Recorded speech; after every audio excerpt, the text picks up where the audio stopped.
Don't get me wrong, I love the Pauper format. I've been playing since 2018 and I have a deep appreciation for the curation that we've had through the Pauper format panel. And I think I agree that it's largely positive, but has still led to some frustrations. I'm still upset as to the engines that exist in the Pauper format, in reference to an old Alex Ullman article talking about the various engines that lead to different deck lists in Pauper, whereas in many other archetypes you might think that different deck lists are the ones that you build around. You know, in Modern you play Tron, you play Burn, you play Mill, you play, you know, Control, you play Energy. Here you're playing Deadly Dispute decks, or you're playing artifact based decks, or you're playing ephemerate decks, you're playing, you know, all that type of stuff. But you have these various deck lists that use these archetypes. For example, Burn uses the artifact engine. It's playing 4 Great Furnaces. It's playing sack synergies in the, you know, creating goblins, or the artifacts that enter in and exile the top of your deck and allow you to go through more cards. Like, there's so many cards in the format that do so much for you, but exist within the realm of a package. You play that package, you build a deck list around it, which I think is the frustrating part for me, which has led to a lot of cards that I feel like has created a stagnated metagame. And this kind of discussion has really come from a video by the Potestis Nesses. I'm sorry if I'm not pronouncing your channel right, but recently came up on my feed through other Pauper creators. I highly recommend you check this kind of channel out. They're super new, and this video recently from about a day ago talking about Pauper format health has led to just a rethinking for me. I finally got a chance to watch it through thoroughly today, and talking about how the format has stagnated in many ways, but it's almost in many ways hanging on to by a thread. And they've actually done a great way of, they've done a great job, I should say, of explaining this through data and through a couple of kind of assumptions based on that data. But it's, again, information driven. So I really appreciate that. Some of the things I don't agree with the categorizations, but I think the end result and also some of the solutions they proposed are pretty good as well. Because the thing is, it's not hard and fast solutions, it's broad. Pauper is dominated by cards that have been around for years, and for many of you that have been playing, you've known that they've tried to, for example, ban Affinity in the format multiple times, and every single time Affinity has come back. But to be fair, multiple times in a row they've printed different cards into Affinity. The most egregious example has probably been the tapped dual artifact lands, the ones that are indestructible. They come in tap, but they provide you 2 colors. No, they aren't searchable. It would be absolutely insane if they were based on land types, but they still provided a boost to a lot of artifact engines that have led to that frustration, which is why I wanted to make this video, talk about the cards that I'm most frustrated with in this format. And honestly, it's telling on myself as an Affinity connoisseur myself. A lot of these cards that I especially put in the thumbnail are from that archetype. So let's hop into the first one. It's Writhing Chrysalis. Now, this card, of course, Modern Horizons 3. We got Basking Broodscale. And I think, again, in the video that I just talked about from the Nieces here, talking about how Broodscale might actually be holding the format together in many ways, which is an interesting take. I'm happy to mull that one over. But a big part of that deck, and actually a big part of the Gruul mid-range deck that has evolved past Ponza, is Writhing Chrysalis, a card that, unfortunately, with Modern Horizons card design, yes, is technically boltable, is not really, because it avoids so much of what this format is trying to do. It just gets around so much. So firstly, being a 2/3, when it enters, right, when you cast it, you already have 2 0/1s out. So if you go to bolt this thing, they can sack one of the 0/1s, and whenever you sacrifice another Eldrazi, it doesn't even need to be this one. So whenever you sacrifice another Eldrazi, even to a Deadly Dispute that we're going to talk about in a second, you put a 1/1 counter on a Writhing Chrysalis. So it automatically is going to get buffed. The other problem is that this quote unquote gets around counter magic, which is the other frustrating part. It says when you cast this spell, create 2 0/1 colorless Eldrazi spawn tokens. So you don't even need this to resolve to get the value. For some reason, we need everything to work at all times. And to be fair, this is probably just Modern Horizons 3 card design. That at the end of the day, that's what this is. I don't believe this is the Pauper format panel curating this card into existence and just making it so all cards need to do a lot of things. I trust Gavin Verhey. A lot of the videos that he's made, that the Pauper format panel has put together and scripted, I agree with a lot of the reasoning that they're talking about in terms of watching the format, a lot of the decisions they made. So I like to believe that they didn't go all in and say, hey, we need this card in the format, and which is why I'm thinking it might actually get banned. The fact that it can quote unquote get value past counter magic. It has reach, which is highly relevant in a format full of mono white weenie, where you have a lot of 2 power, 1 power attacking flying creatures out there. So again, valuable in the air, in combat in multiple ways. And then on the offensive, this could at base level be a 4/5. Not only did this card take over Modern Horizons 3 limited and draft environments, but Writhing Chrysalis has just been this force to reckon with in these formats as well, just providing that free ramp, quote unquote, on turn 4, heck, maybe even earlier, and then providing that boost in combat, having, you know, blocking this, because you potentially could be taking more damage. Now, thankfully, this doesn't have some ridiculous nonsense like flash, because then you could maybe attack him with 1 Writhing Chrysalis, cast another one with flash. Even if it gets countered, when you cast the spell, you create the 2/0/1. No, thankfully, they're not doing any of that. And you have to cast this, so it's not an ETB trigger. So that's very important as well. You know, no ephemerate shenanigans with this. Regardless, it's very frustrating to play against. I think it's an insane threat, and I don't know, it just speaks to the power of this format, where, especially in Nesis's video talking about how you almost need to curate and design certain cards to go into Pauper, not take old cards that you can bring into Pauper, which that is the type of design that I'm a big fan of. There are so many cards throughout Magic's history that we now know can work in Pauper, and just over time, if you just turn them into commons at some point, bring them in, I think that's better than creating specific for Pauper designs to get played in this format. Now, the next card that I want to talk about is Deadly Dispute. Again, this is where I have criticism on myself. I am a big fan of this card, but it also frustrates the living hell out of me. This card is absolutely insane. It is one of the, if not the best Pauper draw spell in the format. As an additional cost to cast this spell, sacrifice an artifact or a creature. You would think that would be a downside, but hell nah. No. Draw 2 cards and create a treasure token. Folks, let's break this down. Ichor Wellspring, 2 mana, colorless artifact. When it enters the battlefield or is put into a graveyard from play, draw a card. Okay, Ichor Wellspring comes down for 2, play it, you draw a card. Then next turn, you go to 3, you Deadly Dispute, sacrifice the Wellspring, you draw a card off that. Deadly Dispute draws you 2. Deadly Dispute then creates a treasure token, you get your mana back, you're still at 2. It's like this card cost 1 mana.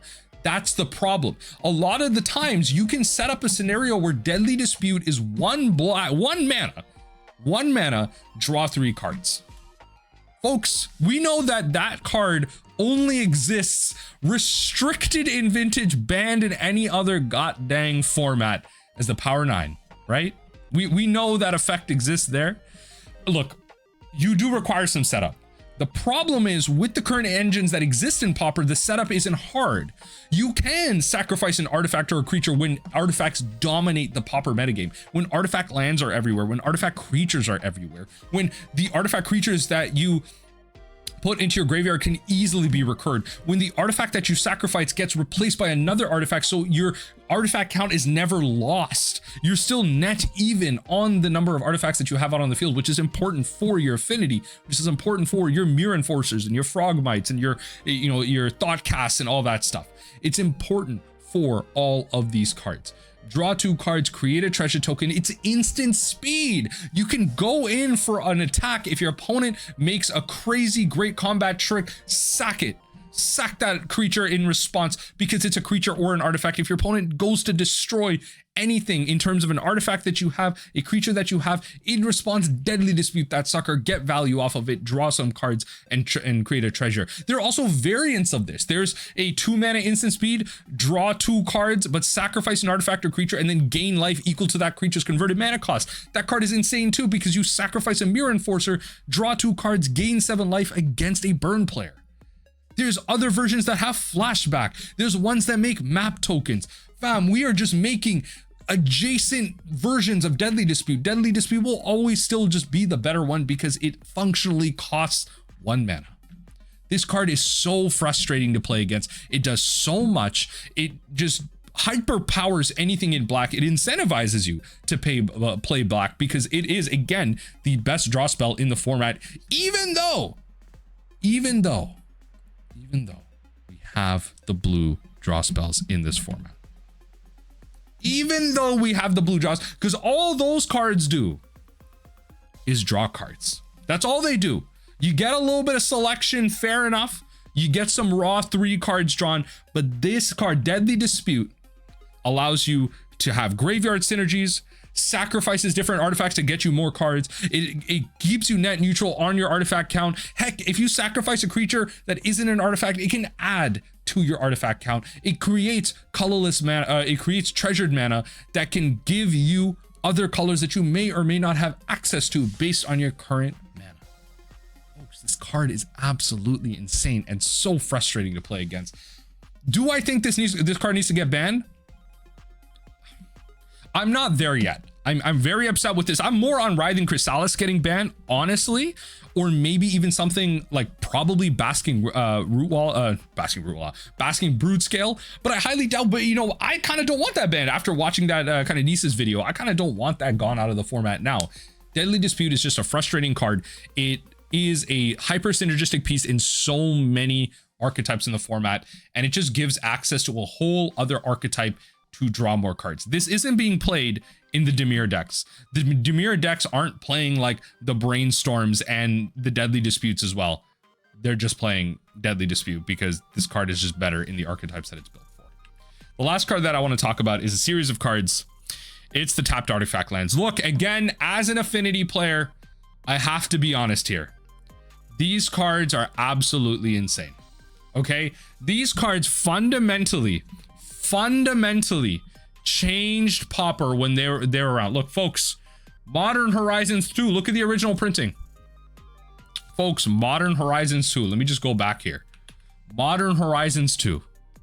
I don't know what to tell you. I genuinely, like, Modern Horizons card design fundamentally changing the way we play Pauper. If we didn't have these in here, we would be in a much better place. I feel like Pauper would be in a much better world. Grixis Affinity would be much lower down. You know, Artifact Monkey would be much better as an anti-artifact piece, sniping out artifact lands. Affinity would be forced into playing 5 colors, just like it used to be. You have to essentially play 5 colors or 3. You don't just need to play, you know, pretty much perfect mana with the artifact bridges, because now you have to print other cards, even out of the Lord of the Rings set, that exile artifacts or, you know, deal a bunch of damage. Like, you have to have a bunch of cards that do so much just to be able to deal with something like this. I mean, if in the Grixis Affinity deck, you have something like Kenku Artificer, blue and 2 for a 1/1. When it enters, put 3 1/1 counters onto a non-creature artifact, turn it into a creature.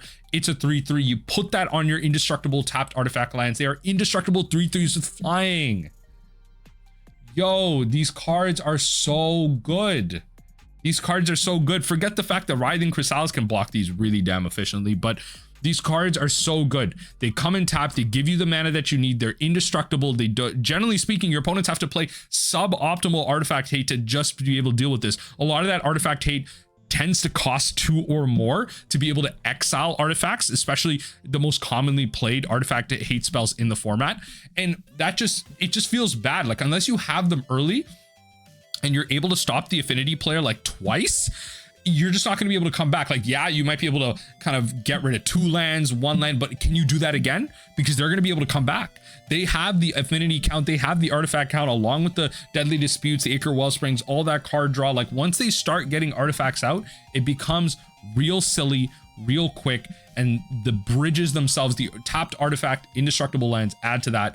Modern Horizons card design just pooping on us over and over and over again. Actually, that reminds me, when did Deadly Dispute first get printed? Oh wow, way back in Adventures of the Forgotten Realm, eh? That's crazy. That's a crazy thing. That's a crazy thing. And then we've had multiple reprints throughout, by the way. Shout out to this Deadly Dispute. Love that in the bar. We had a 30th anniversary, like, different promo version. We have like this new art over here from, what is this actually? What set is this? Jumpstart 25? Yeah, it looks like Jumpstart 25. Yeah, other than that, I mean, This card's been absolutely taking over the Pauper metagame, and it's been super frustrating to be playing with all three of these cards, sometimes in the same deck. Sometimes all three in the same deck. And that's where I ultimately get frustrated. I want to give an honorable mention, honestly, to Lotus Petal. This isn't a card that I'm frustrated with. I'm frustrated with the price of this card. It is obviously a combo piece in many eternal formats, many formats where it's illegal and restricted in vintage, rightfully so. Great Pauper card, sees some play in Commander as well, but a card that honestly just needs a reprint. There's no reason why this card needs to be like anywhere between $15 to $20 USD. More so in Canadian sometimes, unless you can get used copies. Thankfully, I have my playset that I use for One Land Spy and any other combo decks that need them. But it's a key part of any combo deck in the Pauper format. Heck, it was at a time used in even the mono red shells that were using Sticker Goblin and all that stuff. But it's a key part in all those. I think we need a reprint of this card. If we don't want to reprint this card, like, I don't know, we can't even ban it, because if you ban this card, essentially all combo in the format dies, because the combo in the format works around free mana. So you either need to buff up the combo pieces and unban some things, or reprint this, make Pauper more affordable. I think we're all happy with Pauper being more affordable, right? It's not that reprinting this would hyperpower any combo decks. The combo decks are kept in check. We just need to reprint this so that Pauper combo decks are more affordable. I've been saying this for years. Save the format. Reprint Lotus Petal, please. Now, the Pauper metagame, look, something will probably change. I'm gonna be honest. Top of the metagame is just aggressive. It's so aggressive. Madness Burn and Burn are like, they truly are two different decks. One has so many discard synergies and Faithless Looting, a lot more mid-range plan, but explosive plays. Burn is also actually pretty explosive, but very kind of low to the ground, goes wide, you know, kind of past you. Grixis Affinity, tempo aggro, has some control elements too, depending on how you build it. Jund Brutescale is, you know, Golgari Brutescale and Jund Brutescale, they're combo decks. I think the Jund Brutescale version, I would argue, has like more mid-range capabilities, but you know, like you're playing Writhing Chrysalis and everything. Golgari Brutescale doesn't play that. Like, again, all aggressive strategies. Blue Terror is a more tempo aggro version of just Dimir Terror. You lose out on some of the removal, but you have a bit more consistency in your mana base. You don't have to play like your tap duels and all that stuff just for snuff outs. I mean, mono white aggro, mono blue fairies is tempo aggro. Bogles is just, you put lifelink and a armadillo. So you put an armadillo cloak and a thing mask on top of a bogle. I don't know how you lose in this format after that. You put an ethereal armor, a lifelinking enchantment, an enchantment that just buffs again. I don't know how you lose with trample lifelink with the 10/10 in this format. So Bogles is really powerful in that sense too. To be fair, there is a fair amount of black in the format. Are they playing a fair amount of sack effects? Probably not. The format is very wide. You require single target removal. Writhing Chrysalis changed the status quo in that, because you tend to be able to create a lot of cards that you can use as sacrifice fodder if your opponent uses something like that on you. But to be fair, it's still really powerful. It gets around the ward effects and the terror decks and all that stuff.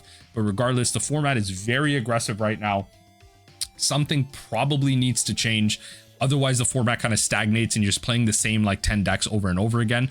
I will say though, there are a fair amount of decks in the format that reward skill, especially like the combo decks. Some of the lower decks here, like the Dredge deck, the Turbo Fog deck, like there actually isn't a lot of graveyard hate or dedicated graveyard hate in the format right now. So Dredge is actually really powerful, like the Squirrel Dredge deck. Turbo Fog is actually really powerful too, because the red decks are low to the ground and more creature based. They're not spell based, which would push them out. Cycle Storm, so this is traditional Cycle Storm and One Land Spy as well. Like, these decks are really great. Like, One Land Spy is held back by itself. It's a deck that loses to itself, but Cycle Storm can obviously, like, it does that. It has that as well, where it can lose to itself, but rewards a lot more player skill and decision making as well. There's a lot of good decks in the format. I think Tron is probably held back right now. We banned some things out of Tron and all that stuff. Let Tron stay back there. If Tron is good in the format, we're probably in a weird place. If Burn can't be faster than Tron, then yeah, the format probably needs to change that as well. But regardless, let me know what you think in the comment section down below. Let me know if you think something needs to change out of the Pauper format. Are you frustrated by these same cards? Or do you think nothing needs to change? I could also see that argument as well. I would also personally love to see some unbans. I would love for them to go forward with that High Tide unban, that I'm forgetting it now, but the black sorcery, target player discards 2 cards at random.